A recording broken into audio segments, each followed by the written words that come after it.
So in this week's Parsha, Parshas Kitzaitze, we learn about many, many mitzvahs, and sometimes the difficulty is just to decide what to omit, what not to speak about. And at this year, I usually try not to get into very complicated sugyas, because after all, it's not a kollel, and you didn't prepare for the shiur. And the tachlis of this shiur is lishtasheh b'divrei Torah, just enjoy our learning and to discuss a sugya. And everybody should leave the Bismedish after the shiur elated and enlightened and happy and sameach b'divrei Torah. So one of the lavin we learned this week's parsha is the Isser of Ribbis. Ribbis is some of the most complicated halachas that we have in Dalat Chalkei Shulchan Aruch. So tonight we will discuss the concept of Ribbis Devorim, not Ribbis Mamoin. Ribbis Devorim is not that complicated. So the pasuk says, Lo sashech lo uchichom neshech kesef neshech oichal neshech kol davar asher yishach. And in Baba Metzia Ayin Weiss, Chazal's interpretation is neshech kol davar. Many times davar means dibur, neshech kol dibur, and it is from here that Chazal learn that there's an Isser on Ribbis Devorim. So the halacha is, Lo yehoyo rogel lahagdim lo yisholem, lo yagdim lo yisholem. So Reuben gives a loan to Shimon. And Shimon was never really very friendly to Reuben. And he passes him every day in the morning on the street, and he never even said, good morning. He never asked him, how do you do? So after Reuben gives a loan to Shimon, Shimon suddenly becomes far more friendly, and Shimon starts greeting him in the morning. That is an Isra of Ribbis. And that is defined as Ribbis Devorim. And these halachas are Shulchan Aruch Kuf Samech Sif Yud Aleph Rambam Perek of Malveh V'Loiva. So besides the Isser of Ribbis Mamoin, we also have an Isser of Ribbis Devorim. So if one gives a loan to the other, A gives a loan to B, B is not allowed to pay more than he received, that is Ribbis Mamoin. He also cannot reciprocate in any other way, Toivus Anoah, or even Devorim. And he cannot go beyond, what he did, Mitmoil Shoshoim. And there's a machlokes in the early Achroinim, whether we're dealing with an Issa d'Oraisa or an Issa d'Rabbanan. So the Gemara learns it from Neshech Kol Dovar Asher Yushach.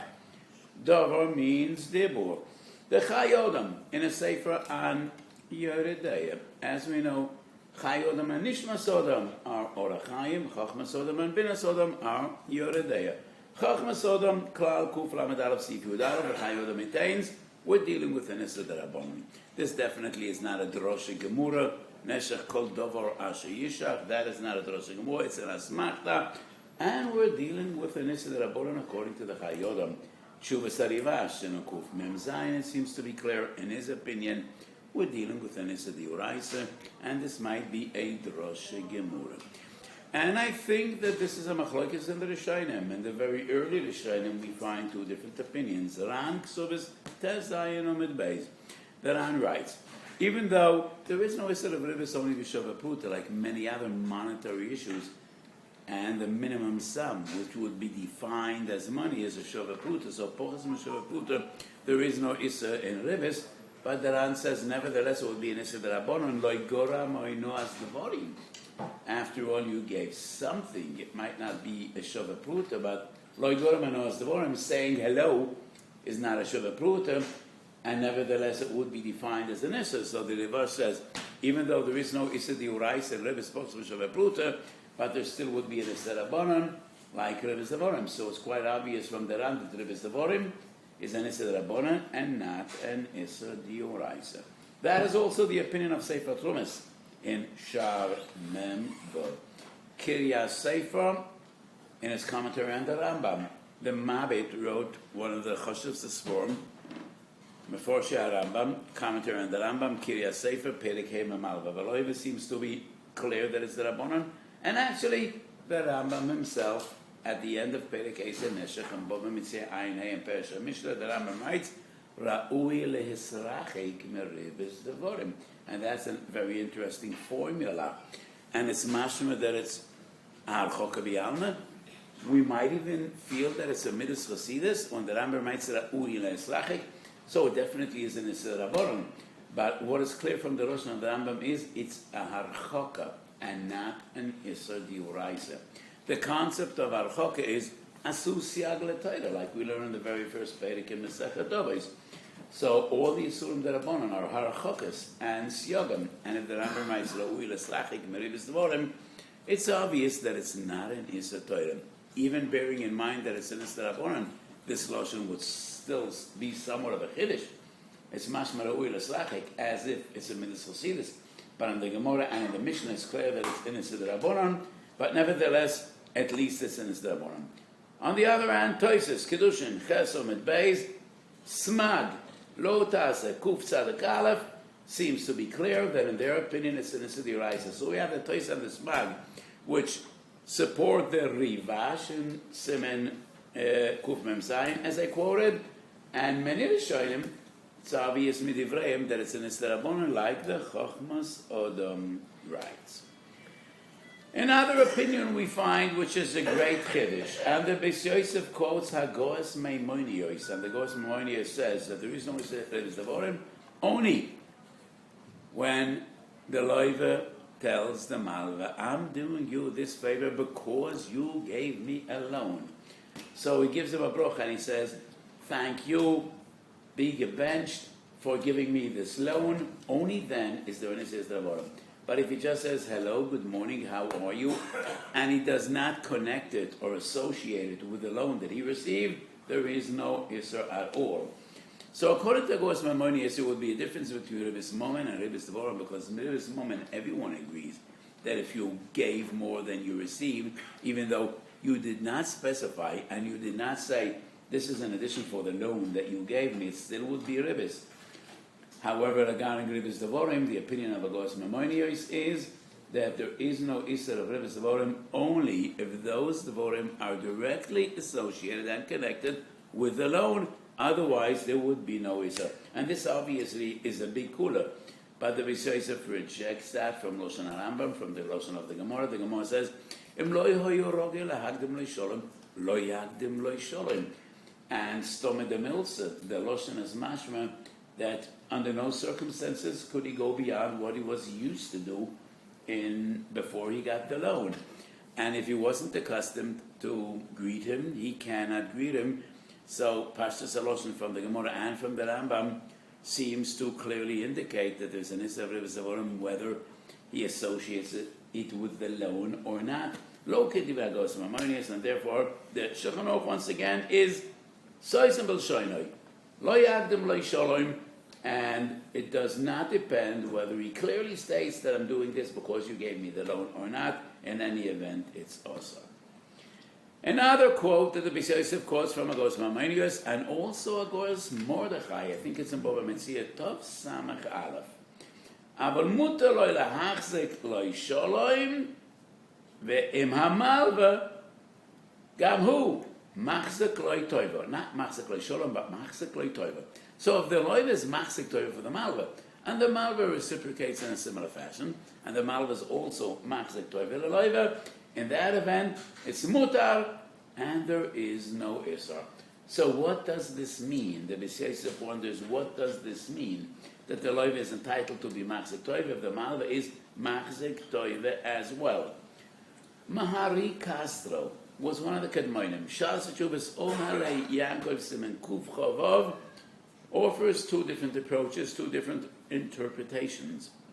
Number one is that he could be Masik Leitoivim, and he could say thank you, B'shas HaPeroin. And the Isser of Ribbis Devorim, once again, is not the same as Ribbis Moin. Regarding Ribbis Moin, Ikar Isser Ribbis is B'shas HaPeroin. When he pays the loan, he cannot pay more than when he received. But the Isser of Ribbis Devorim is only either B'shas HaLavoa, or as long as the money is still in the hands of the borrower.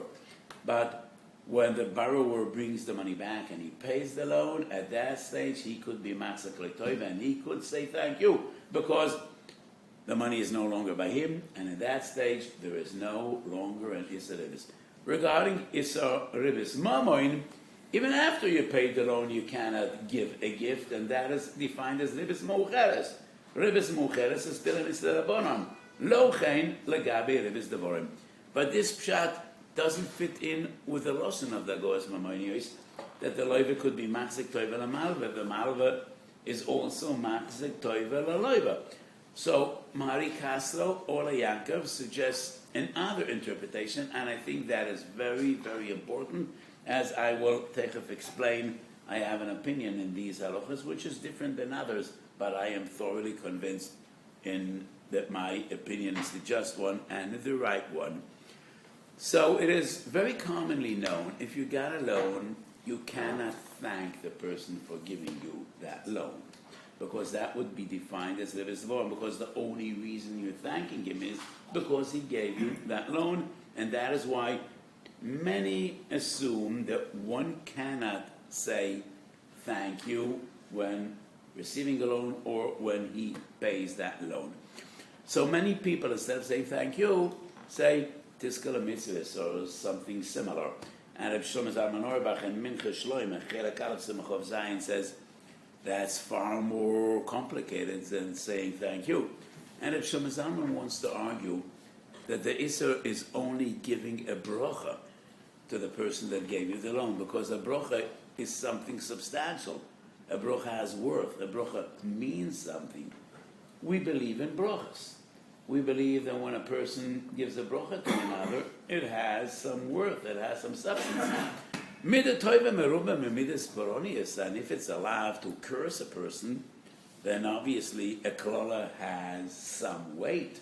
It might have effect. So if the Gemara says in Soita, that we should believe that a brocha means something. So we are very accustomed in running around to Rabbonim asking Rabbonim for brachas. And it's a good minhag. I cannot say it's not right. Well, many people come to me for brachas, so if I say it makes no sense, maybe I'll have some more time every day. But I don't think people will believe me, because everyone that says, don't come to me for brachas, that just brings more people to come to him for brachas. So a bracha means something, and in my opinion, the relevance and the importance and the significance and the weight of a bracha depends not only on the person giving that bracha, how great he is and what a big tzaddik he is. It also depends on how much he cares for you, and whether that bracha comes from the depth of his heart or it's just menasofa velachutz. So a bracha menasofa velachutz means nothing, in my opinion. How could it mean something? A bracha is not words.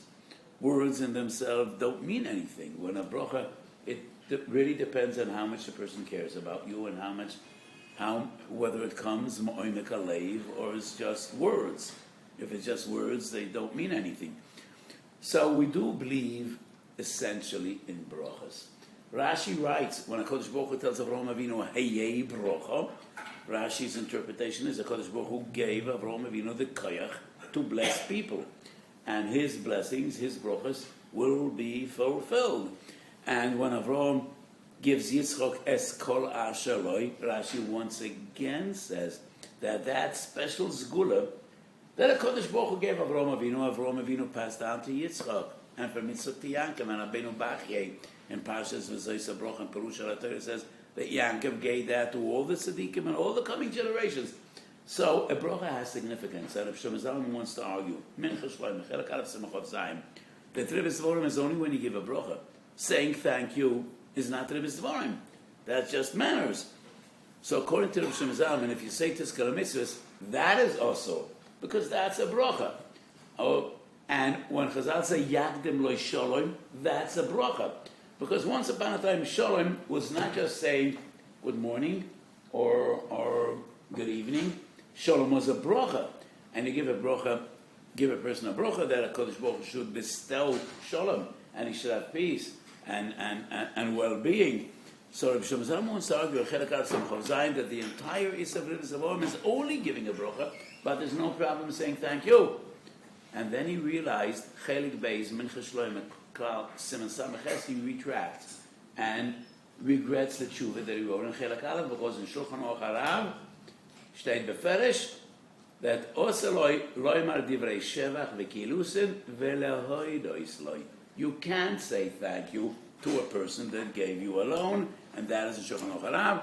So Rabbi Shlomo Zalman retracts what he wrote in the first Chelik. And obviously this is not only giving a bracha, but Ribbis Devorim in any way. When you make a person happy with words, that is Ribbis Devorim. And actually, I don't think Rabbi Shlomo Zalman needed to go till the Shulchan Aruch Harav to retract. He should have retracted from the Rambam, because the Rambam in Perikei Malva V'Loiva says that he cannot give a brocha or divrei shevach v'kilusin. And shevach v'kilusin is not a brocha. It's just praising a person, and that's not a brocha. And the Rambam writes, that is b'chlal Ribbis Devorim. And that is why many people don't say thank you. But we feel extremely uncomfortable after a person gives us a loan not saying thank you.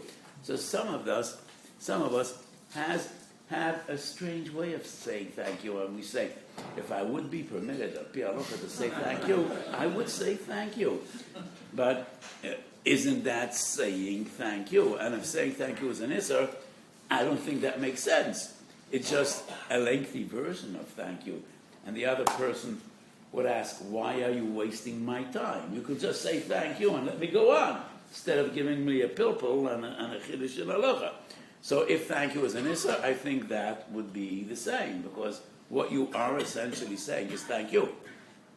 Doesn't the Rav think that maybe not saying thank you will upset the person, will upset the lender? It's the other way. So what is clear to me is, I think it's just common sense. What is Ribbis all about? Ribbis means repaying more than you receive.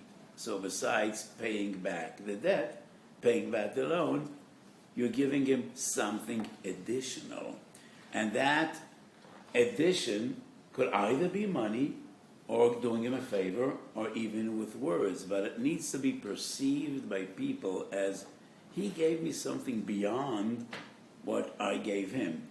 So I think in our society, I don't know whether it's a better society than the ones of yore, but we definitely have some manners that we adopted, along the way. And to say today, telling a person thank you is something so basic, so fundamental, so obvious.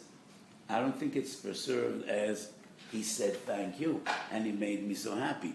If he will not say thank you, that would be offensive. That would be rude.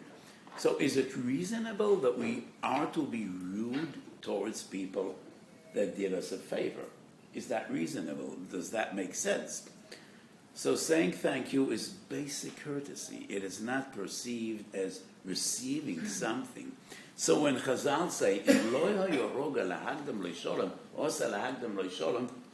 that is a very clear situation. We pass each other every day in the morning, and he never said thank you. Since I gave him a loan, he gives me thank you. And when a person that you just pass on the street and he greets you, not everybody greets you. Why not? I don't know. I usually greet every person whom I cross on the street. And even when I'm in Europe, in Chofesh, and many times you take walks in the mountains and trails, and goyim come the other way around. Am I more choshev and more mechubed than Rabbi Yochanan ben Zakkai? Shemo'olam lo yehegdim lo yodam sholom, and he was makdim sholom l'kol odam. And the Gemara says in Brochas Yud Zayin, he was makdim sholom even to a goy. And I think in Perik Dalad of Masechet Avos, it's Reb Masya ben Chorosh, one of the Tanoim, who was a Talmud of Rabbi Eliezer ben Orkanos, who was a Talmud of Rabbi Yochanan ben Zakkai. And Reb Masya ben Chorosh says, Have makdim shalom l'kol odam, and Rashi writes on the spot, even for a goy. And I think Reb Masya ben Chorosh probably heard this from his Rabbi Eliezer ben Horkonos, who was a Talmud disciple of Rabbi Yochanan ben Zakkai, and that was the minhag of Rabbi Yochanan ben Zakkai. However, not all people say a good morning or shalom aleichem. So if a person wasn't accustomed to do so, and now we do so, that's something new. And the recipient of that, Bruchim Aboim, makes a note of it. You know, he wasn't so nice to me in the past. Now he's nice to me. And that is because he gave him a loan. That is Ribbis Devarim. But when you say thank you, that is so natural. It's not only upon receiving a loan. You know, if he would step aside and let you pass before him, or to the bus or to the train, you would also say thank you. Anything one person does for the other, it's just basic courtesy, and it's not perceived as, besides paying the loan, he gave me something else. So I do not think that halacha requires us to be nasty and rude towards people that were nice to us. So not saying thank you is offensive, and saying thank you is not perceived by people as giving something. It's not perceived as receiving something, and therefore I think there's no problem at all saying thank you either when you get the loan or when you pay the loan. Say thank you when you got the loan, say thank you when you paid the loan. However, loy lahaflig b'dvarim, because if you go out of your way and you give him so much thanks, which will leave him with a very special feeling, that is like loy horog hagdam lisholem ve'igdam lisholem. That might be considered a misvor. But just casually saying thank you, then his deity is not a problem at all. And I think probably that is the kavanah of Ohel Yankov in a second pshat that he gives in Agoras Maimonios. So the Agoras Maimonios says you cannot thank and you cannot give a brocha. That would be fine as the Bisvorm. Avol mutar lahachzik loy toivo v'gam amalva machzik loy toivo, which means usually when you say thank you to Darabah, he says bevakasha. You say thank you, and he says you're welcome. So the fact that the malva also says a kind word to the loiver proves that it's just courtesy. It's not that the loiver says thank you because you do me this great favor. So why would the malva say you're welcome? Why would the malva say bevakasha? Why does he say anything? It's not the loiver that did him a favor. He did a favor to the loiver. So this proves that it's basic courtesy. It's not about giving, and it would not be defined as ribbis, because the basic idea of ribbis must always be the same, whether it's ribbis dvorim or it's ribbis moment. Ribbis is ribbis, and ribbis is in addition. Besides paying back the money, he gave you something else. So saying thank you is not perceived as anything which is outstanding. Everyone says thank you upon anything the other party did to you. So ribbis essentially is agar netar. Ribbis is defined as man hamtonas mois. What is this of ribbis? Because the reason you're paying more than you received is because you held his money for some period of time. So when you go up on a bus, you have money, but your hands are full. You have 2 bags, and you can't reach into your pocket to take money out of your pocket. And you ask the person next to you, could you pay for me? And as you get on the bus and you sit down, you put down your bags, you give him back the money that he paid for you. Wouldn't you say thank you? There is no agar natar. There is no schar hamtonas mois. I mean, you'd pay back immediately. 2 minutes after you gave your money, you gave it back. So that would definitely not be defined as ribbis. So wouldn't you say thank you? So this proves that the thank you has nothing to do with hamtonas mois. And therefore, I don't think it would be in at all. And that is the understanding of the Ohel Yankov in a second interpretation, the second pshat that he gives in the Agoras Maimonios. So the Agoras Maimonios says, so even Ribbis Devarim is also em lo hoyu roga lahagdim lisholem or lahagdim lisholem. But if the loiva is machzik toiva for the malva, and the malva is machzik toiva for the loiva, that would not be a problem. So machzik toiva means just showing that you appreciate, showing appreciation that is not perceived as giving something. And I think it is just a hadgasha that the Malv is also Machzik Tov L'Loiva. In Lamdis, one could argue that maybe the Kavona of the Agos Mamoinios, and this would be maybe my interpretation, because I think the Pshat of the Oli Yaakov, which I accept in Aloha Lamaisa, I accept his approach, but I don't think it's Misyashev Baloshan Agos Mamoinios. Agos Mamoinios says, Machzik L'Toiva, and the Malv is also Machzik Toiva, that's Na'anisa. So my suggestion would be this. So Aleph gave a loan to Beis, and Beis pays back the loan. Besides paying back the loan, he does a favor to Aleph, and Aleph reciprocates by doing for him a similar favor. So it is a favor for a favor. It's not a favor for the loan. So they swapped Hachzokas Toiva. The loiv is Machzik Toiva for the Malva. L'chayda, that's Ribbis. But if the Malva reciprocates in a similar fashion and he's Machzik Toiva for the loiva, that proves that neither the loiva nor the Malva saw the Hachzokas Toiva as an expression of thanks for the Halavoah. If that is the way it would be preserved by then there would be no reason for the Malva to reciprocate by Achzokas HaToiva L'Loiva, because he did me a favor because I lended him money. So why would I be expected to do a favor for him? He didn't lend me money, I was the one that lent him money. So the fact that the Loiva is Machzik Toiva L'Malva, and in exchange the Malva is also Machzik Toiva L'Loiva, that renders the Achzokas HaToiva is not Ribbis. Because the fact is that the Loiva expected the Malva to reciprocate, and the Malva did the same, and therefore that would not be defined as Ribbis. So we actually have three pshotim, two pshotim of the Ola Yankov, and what I would suggest, which would be a third approach. So in my opinion, there is no problem at all saying thank you, and I think getting a loan and not saying thank you is just fundamentally wrong. Halacha always makes sense. Halacha is natural, and halacha is menschlich. Doesn't make sense that you are to be exceptionally rude, dafka towards people that did you a favor, and you never think twice about saying thank you to anyone. But if a person gives you a loan, you won't say thank you. That doesn't make sense. And as I explained, I think it's poshet that it's mutter to say thank you. Yes. So just one moment. But we have to come back to the Shulchan Aruch now. The Shulchan Aruch says, loidus loy, also loidus loy. I don't know what to say. So Rav Shimon Zalman was a gewaldige honor. He was 100 times greater than me. But if he saw the Shulchan Aruch, he retracted. I'm very reluctant to retract, because to me what I say seems to make so much sense. So why would I retract? Shulchan Aruch says, also loidus loy. I don't know. So maybe in their day and age it wasn't natural to say thank you.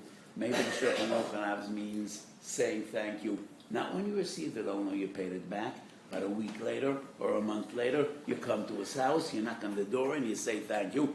That is beyond what is usually done. As I said, ein lahaflig b'devorim.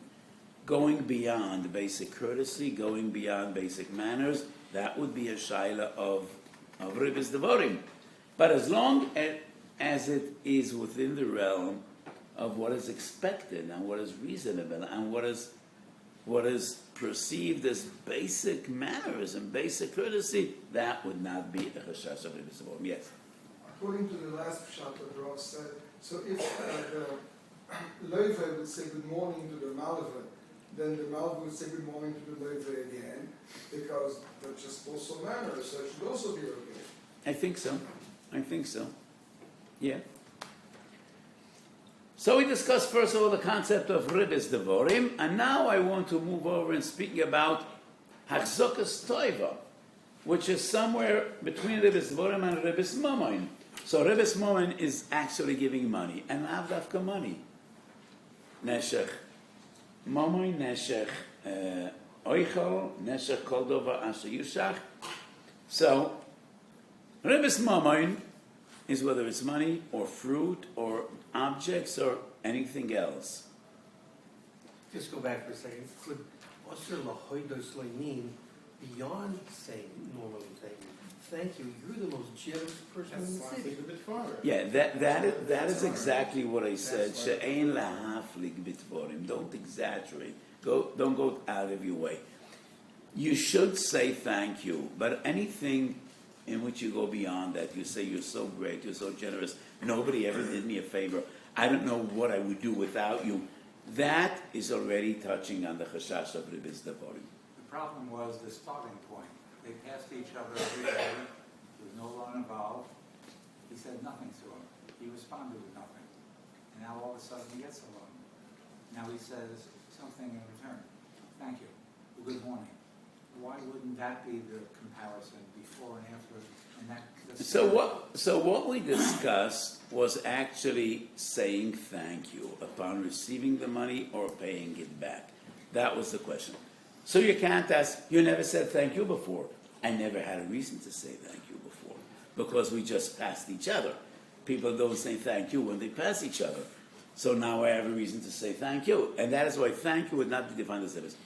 But I think you mean to ask a very fundamental question. So from now on, after we got to know each other, you gave me a loan, I want to say good morning. Would that be a problem? No. Would that be a problem? So I want to go beyond what I said before, and I don't think that would be a problem either. Why? Because if we didn't know each other, yes, I'm not a very friendly person. I don't say thank you to people I don't know. But now that we got to know each other, so you gave me a loan, I paid it back on time. The mere fact is that now we know each other. And as we know each other, it's only natural that I say good morning. I think that once again would be mutar. So, we're speaking about nuances. In Lashon Kodesh, dakuyot. We're speaking about nuances. But I think these nuances are so logical and so fundamental and so push-it. So, the Isser, im lo yorog al hagdam le'sholem. Lo yagdam le'sholem is people that knew each other very well. We know each other very well. We're neighbors for 10 years. We played together in kindergarten. Our parents know each other. The families know each other. But I'm not a friendly person. I never said good morning. And now I will say good morning. That's Ribbis Devorim. But if we never had any interaction, we didn't know each other, and now that I asked for a loan, and you gave me a loan, and I paid it back on time, now I say good morning just because I say good morning to every person that I know, I do not think that would be an issur. So, what I argue fundamentally is that the issur of Ribbis Devorim is giving more than you receive. Going out of your way because he gave you a loan.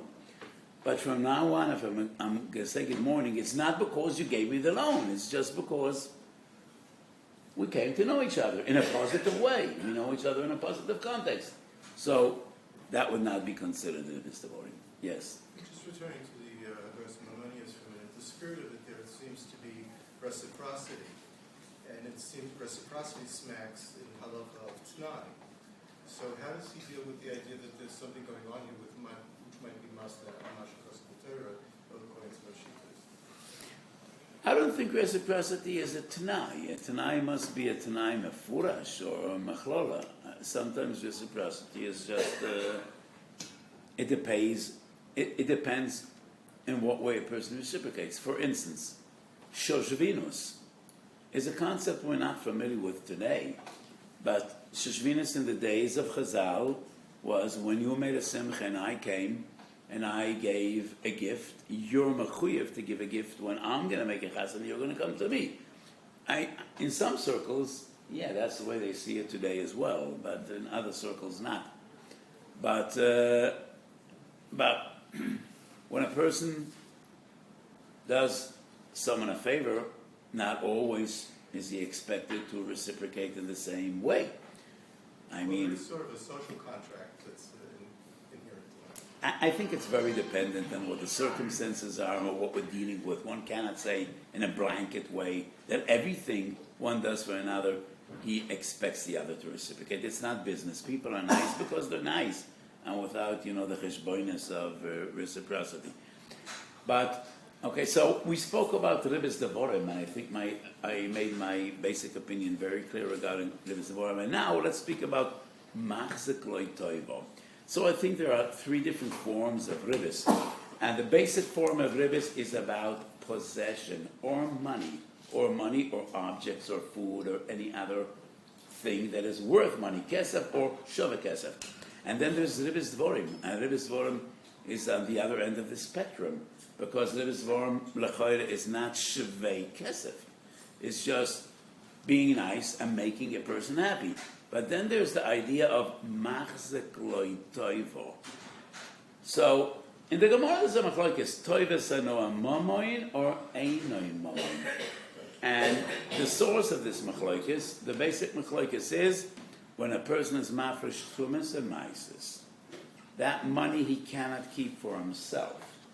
The mitzvah is that's not your money. It belongs to the kohen, to the levi, or to the oni. So we have Truma that goes to the Koyanim, Truma and Truma Gedoyle. We have Ma'aser Rishon that goes to the Levi, and Ma'aser Roni that goes to the needy and the desperate. So I am giving from my produce, but actually I'm giving what the Torah obliges me to give, and I cannot keep that money for myself. But I have the liberty to choose to whom to give.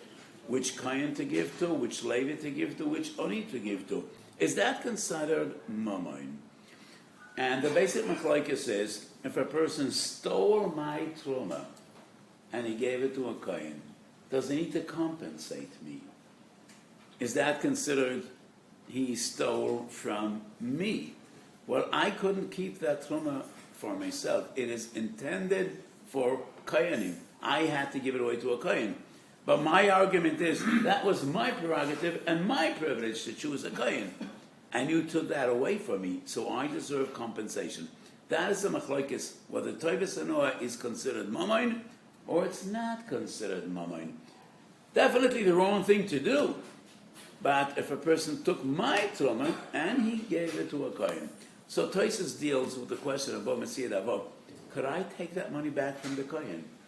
And I could tell the kohen, the person that gave you my truma was not authorized to do so. He had no right to do so. So give me back that truma, and I will decide to whom to give it. Tosfos says no, it doesn't go back. So I will not discuss today what the question is, but that is a very profound and interesting shaila. The shaila is that hefker, that cell phone? Does it belong to anyone? Baskel Menashamayim. I don't think that the way Baskel should sound. So the question is whether the person that was mafresh truma and he has a privilege to decide to whom to give it, is he in the status of a makna or he's just in the status of a noisein, but there is no haknoa required? If the kohen needs to make a kinyan, then a kohen needs a makna. And if the person who gave the kohen the truma was not authorized to do so because it's not the bailim, there is no makna. So the proper owner has the right to take that truma back. But if there is no haknoa involved, it's just a privilege to choose to whom to give the truma. Then if the kohen already received that truma, he's not obliged to give it back. So the machlokes says, does he deserve compensation or not? And the question is, toivus anoa a moment or einoi moment? So if a person gave a loan, is the borrower entitled to do a favor to the lender? And it's just toivus anoa. He's not giving him money, he's not giving him anything, he's just doing him a favor. So in Kuf Samach Siv Chov Gimel, there is a clear halacha. If Reuven lends money to Shimon, Shimon cannot say, I have a lot of work to give out. I'm a contractor, and I need, and I have subcontractors. I'm going to give you a job. I'm going to give you a lot of work, and I could supply you with a lot of work. And the Gemara says, and the Halacha says, that's Ribbis. That's defined as Ribbis. Now, I didn't give him a gift. He's working for that money, and he earns that money. But I did do him a favor, because any worker is happy to have work. And it shouldn't be taken for granted. Many people have a profession, but not always do they have enough work to do. So supplying a person with work, that is defined as Ribbis. And you cannot do that because he gave you a loan, because that is considered Ribbis. So that's in Sif Chav Gimel. And the Shach and the Taz argue that there's a contradiction in the Shulchan Aruch, because in Siman Kuf Ayin Beis, Sif Daled, the halacha is that if Reuben lends money to Shimon, then Shimon is entitled, and Reuben has a mashkin, which is a suda, a field that belongs to Shimon, then Shimon could stipulate with Reuben, I'm giving you a loan, but I want you to sell me that field, and that's okay. That's not considered Ribbis, because he's paying the full price. So what is the difference between the borrower supplying work to the lender or the borrower selling a field to the lender? That's the kasha of the Taz.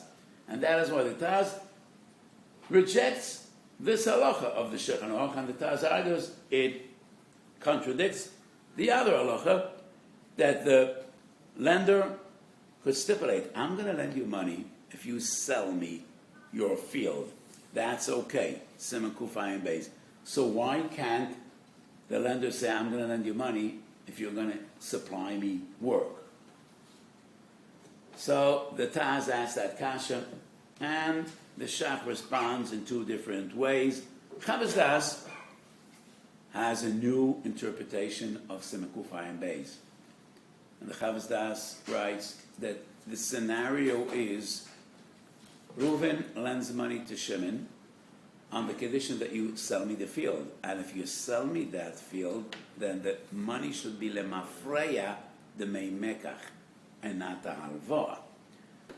So the Chavaz Das argues, in that case, mimonevshech, it's never Ribbis. If at the end he sells him that field, then there never was halva. And there's no halva, it was miikora and mekach, a business transaction. The money I gave is not a halva, never was a loan. Iglor milson amafreya, that was paying for the field. And if ultimately he won't sell him the field, then he got nothing. So Memonashech, there is no Ribbis. But that is extremely unreasonable, and it's not Misyashev Berloshon HaShulchan Aruch, because the Shulchan Aruch does not explain that the condition was that the money would lemafreya be the meimekach. No, we're dealing with a proper loan, and the money will be repaid, but then you will send me your field. So what is the difference between these two halachas? Lanias daiti, the difference is so obvious, because Ribbis is about perception, the way people see it. And following the derech that I argued before regarding Ribbis Devorim, I think the same would apply to Toivus Hanoah. So when a person sells a field, we assume that the buyer could buy another field. The seller has no problem finding a person to purchase the field. And the buyer could buy either this field or another. So when Reuven sells a field to Shimon, it's not perceived as doing him a great favor. You're getting the price you asked for, and I am looking for a field, so the fact that I said, I want you to sell me a field, that is not perceived as you're doing me a great favor. You are, because I want this field, but the way people see it, that is not defined as a favor. But supplying work to a laborer, that is perceived as a great favor. Because there are so many workers out there who are looking for work. And almost none of them, or very few of them, has as much work as he can take, or he would like to do. So that is perceived as doing a favor, and if you borrowed money, you cannot do a favor to your lender, to your benefactor. So I think that would be the difference between these two halachas, and it's a matter of perception. It's a matter of how it's perceived by people, because that is ultimately the defining factor regarding ribbis. So when the ribbis is actually ribbis mamoin, it's always considered ribbis, because that is objective. You got 100 and you're giving back 120, that is ribbis. But when we're dealing with ribbis devorim, or even with ribbis of toivis hanoah, that all depends on perception and the way people see it. So when I stipulate, I'm going to lend you money, but I want you to sell me the house, to sell me the field, that is not defined as a favor, and that is legitimate. But if I stipulate, I want you to supply me with work instead of turning to other people, that is defined as a great favor, and therefore that would be defined as ribbis. Kach nera lani is daiki. Going back to our previous conversation, very interesting tshuva niggas Moshe. Yoredei Cherekalav Siman Pei. So Niggas Moshe has a psak to which I cannot agree, and I have difficulty understanding Niggas Moshe. So he passes. If a person gave me a loan, and I print a sefer, I could thank him in the sefer. Even though he didn't give a donation, he lended me money, but I could give him a brocha in the sefer. So Rav Moshe writes, all I'm doing is a sipper devorim. It's a sipper devorim that HaKadosh Baruch Hu Yeshalom Lo Ki Gemorei HaTorah, because he supports Torah. So the brachas are from HaKadosh Baruch Hu to him, not from me to him. And what I write is just like a sipur devorim. I don't understand, because it's not a sipur devorim. As a sipur devorim, it would be very boring, and no people are really, besides the person that gave the money and his family, no one is really very interested. Or shnaras that might turn to him for a donation. But what does the Moshe mean? It's a sipur devorim.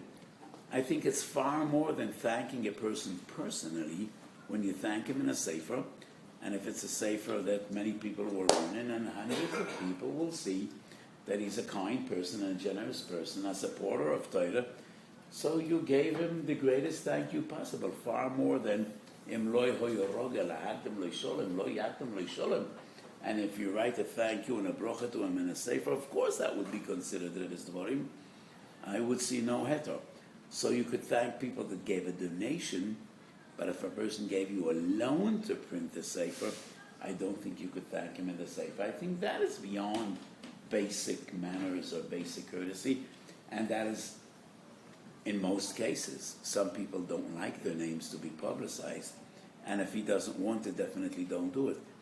But if he really would be happy with that dedication in a sefer, I think that definitely would be defined as ribbis devorim, velo kedivrei ha'igos Moshe. So we discussed an interesting sugya, the sugya of ribbis devorim, and we had some major chedushim in the sugya as I explained. So this week's parsha we read Ki seitze lemelchama al alvecho, and many times they say whatever we learn el, we need to learn of an el diken oifen. And many interpreters, like the Orach Chaim and Sefer Chasidus, say that this malchama refers not only to warfare between armies and nations and peoples and lands, but it also refers to malchama gedoyla. And Achavis Alvavis is a very well-known mashal about a great general, a great warrior, a commander that came home from the battlefield victorious, and many people came together to cheer him and to thank him and to applaud him.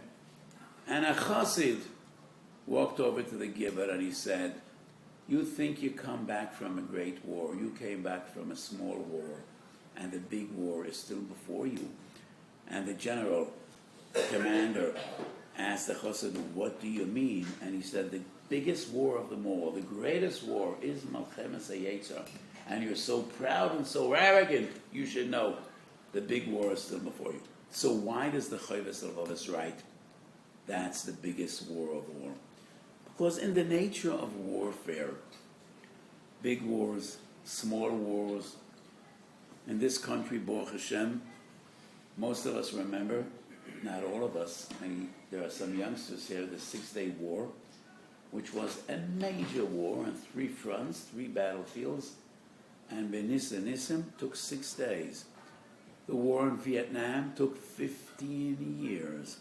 So some wars are short, most of them are long, but at the end, when all dies down and the smoke clears from the battlefield, there usually is one party that is victorious and the other that is vanquished.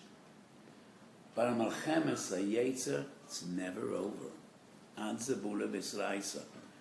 And Chazal teach us, Al Tamen B'Yatzmacho Ad Yoimhashchor Shara Yochanan Kohen Gadol Shemish B'Kohuna Gedola Shemoinim Shono Ula B'Soif Naset Tzedaki. Al Tamen B'Yatzmacho Ad Yoimhashchor. It's never over. Because the Eitzar is never destroyed and never vanquished. And he always will be back. And he always will be back with new tachbulos and new ideas and new tricks. So don't let down your guard. So the Chassid told the warrior, the big war is still before you. And that is the greatest of all wars, which is Malchemes HaYetzer. So the Pasuk says, Ki seitzim alchom alavecha. And Chazal say Malchusa de Rakia, Me'ein Malchusa de Ara. And Malchemes HaYetzer is Me'ein. Me'ein Melchama. It's like warfare. And there are 2 ways to wage war. You could wage war like an idiot. Just fight and fight and fight and kill and kill and kill. So a good strategist understands that to be victorious with a minimum loss of people, you need to destroy the other party's infrastructure and his ability to wage war and his motivation to wage war. So you got to destroy his industry. You got to hurt his infrastructure. Bomb the rail tracks, bomb the roads. He should not be able to mobilize and bring people and supplies to the front. So the wise way to wage war is not just to kill all the soldiers. You're going to lose so many resources and so many of your own till you might ultimately win, but the price will be one that is horrendous and you might not be able to pay. So you need to destroy his ability to wage war.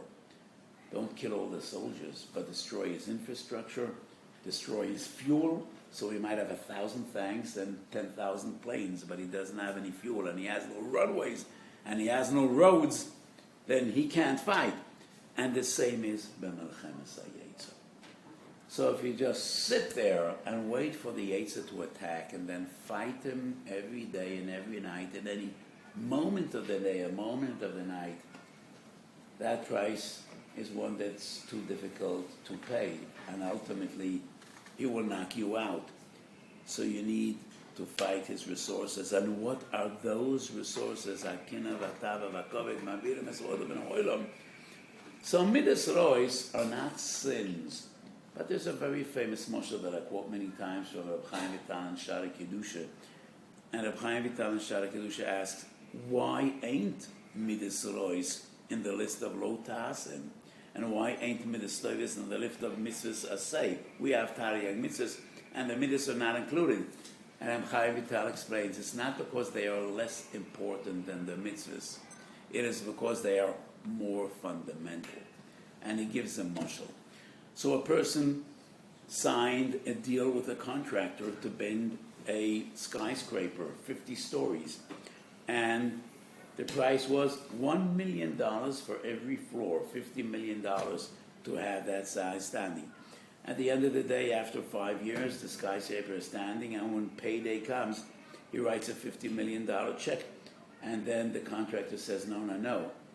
I also put Yesodis into the ground, and you pay extra for that. And he says, you're crazy. You can't build 5 stories without the fundament, without the Yesodis. We're talking about 50 stories. That's included in the price.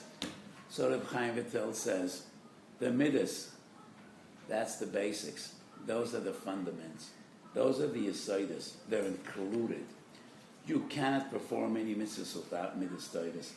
So it's not because the midas are of lesser importance. It's because they are even more fundamental. And in order to perform Taryag mitzvahs, you need to be metuken b'midas toivus. So that's where the Yetzer Hara takes his strength. Akina v'tava v'kavod. Mavirim es ha'odam min and they are aim kol chatos. So when we stand in Chodesh Elul and we try to do tshuva and come closer to a Kodesh Baruch Hu, one of the most important things to deal with is midas toivus.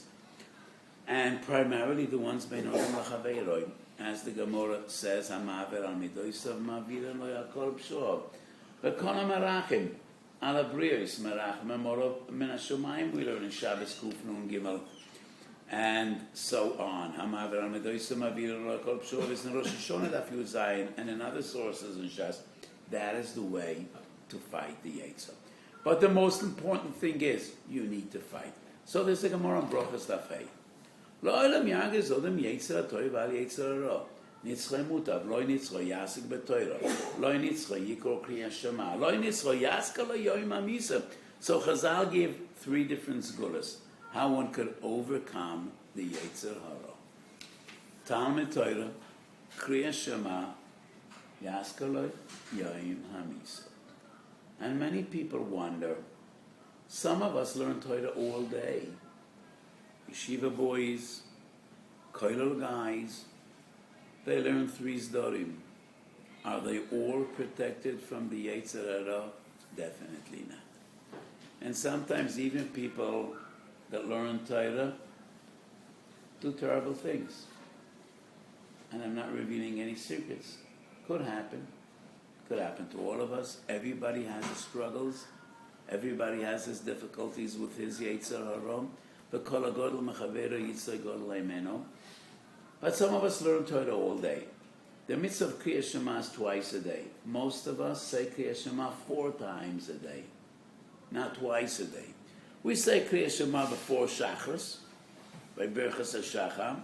We say Kriya Shema She'al Amito after performing the mitzvah of B'shach B'cho of Komecho, Kriya Shema Shachris and Kriya Shema Shalarvis. So we have a lot of Talmud Torah. We have twice as much Kriya Shema as we are required to. And at least if you live in Yerushalayim, you have no problem with Yaskala Yoim HaMisa. 10 times a day, the loudspeakers blare out about the Weiss.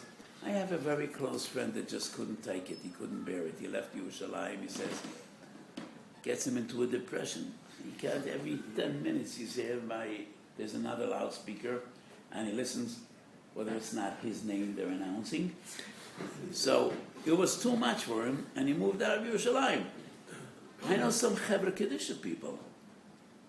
That's their profession. And they have no need of Yaskala Yoim HaMisa. They have Kriya Shema, they learn Torah, Yaskala Yoim HaMisa. How come they still struggle with the Yetzer Hara? The answer is a very simple one. The lesson of the Gemara is, La'olam yargez odam Yetzer Tov al Yetzer Hara. What does that mean? Rashi writes, Yase imoy milchama. You need to fight. So, Torah, Krishma, Yom HaMisa, those are the tools, the weaponry you have in your arsenal. You have tanks, you have missiles, you have artillery, you have armor, you have planes, you have bombs. But no army ever won a war without fighting. The fact that you have all the weaponry and all the tools and everything at your disposal, if you won't use them and you won't fight, how would you expect to win? So the fact that you're learning Torah and saying Kriya Shema and you remember 100 times a day Yom HaMisa is not enough.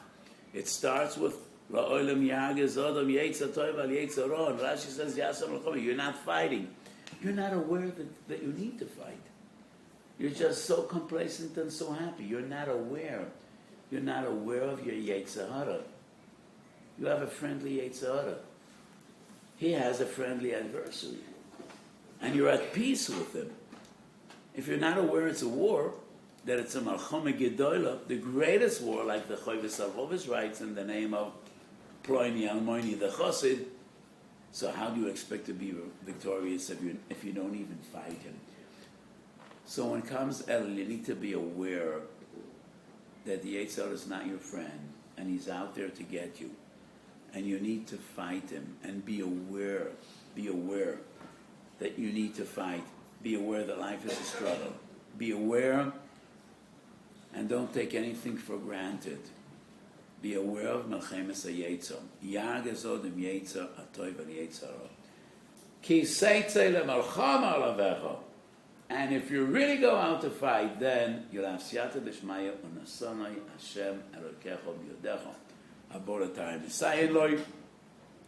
And like the Sha'ar Tshuva writes at the beginning of Sha'ar Aleph and Sha'ar Tshuva, that about Tshuva has Siyata D'Shmaya. About Tshuva has Siyata D'Shmaya Lamala Mederech HaTeva. And if he wants to do Tshuva, that HaKadosh Baruch Hu will help him. You just go out to fight, and you'll have Siyata D'Shmaya Unasonai Hashem Elokecha B'Yodecha. So we should go out to fight, and we should be victorious, and we should have Siyata D'Shmaya, and we should be able to come closer to HaKadosh Baruch Hu, and Tshuva Tefillah V'Tzedakah Mavil and Asrei Agzelu. We should all be Zeicha to Aksiva V'Chasiva Toiva B'Sifron Shel Tzadikim Gemurim.